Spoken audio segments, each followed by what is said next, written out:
The legendary hero Emmanuel Moreno, Hashem Yikom Damam, was in a helicopter once with his unit. He asked the soldier next to him, what if, God forbid, we would right now be hit by a rocket and we would be speeding towards our death?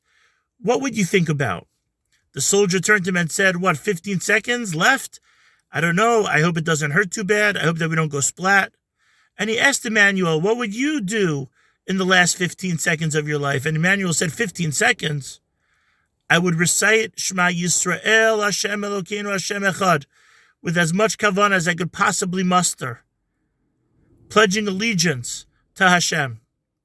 And our friend, Rav Jake Vidam Lansky, quoted Emmanuel as saying, this is not a story about death, but rather this is a story about life. Because it doesn't matter if it's the last 15 seconds or the next 15 seconds. How would we use it? Would we be flailing around, searching for something to do? Or would we already know that the meaning in our life is to find godliness in the next 15 seconds?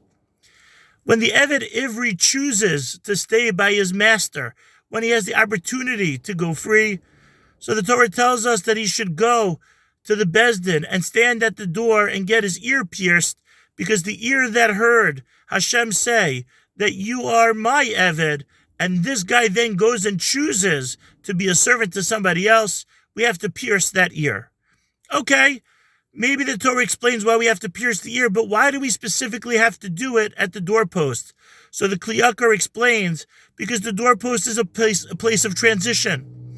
And every moment, every decision is a time of transition. We have a choice of what we could do with our lives.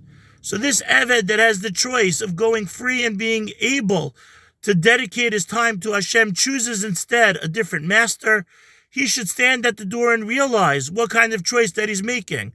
He has the option of going out, but he's choosing as the door swings on the hinge. He's choosing a different path, and he's choosing to stay with his master, dedicating his time, obligating his time to a human master as opposed to Hashem. Every moment is a time of transition. Every decision that we make commits ourselves down a different path. And that's the symbolism of the door. Rav Simcha Bunim Abshischa says that committing an Aveira is not the worst thing. It's not the worst crime. After all, temptation is a very powerful thing. But the worst crime is that we realize that at any moment I could turn my life around and dedicate myself to Hashem, and I don't grab that opportunity to use that moment in the holiest way that I can. Hashem should help us realize the power of time in every decision that we make, and give us the vision and the courage to use that time in the most meaningful way that we can. Have a great Shabbos.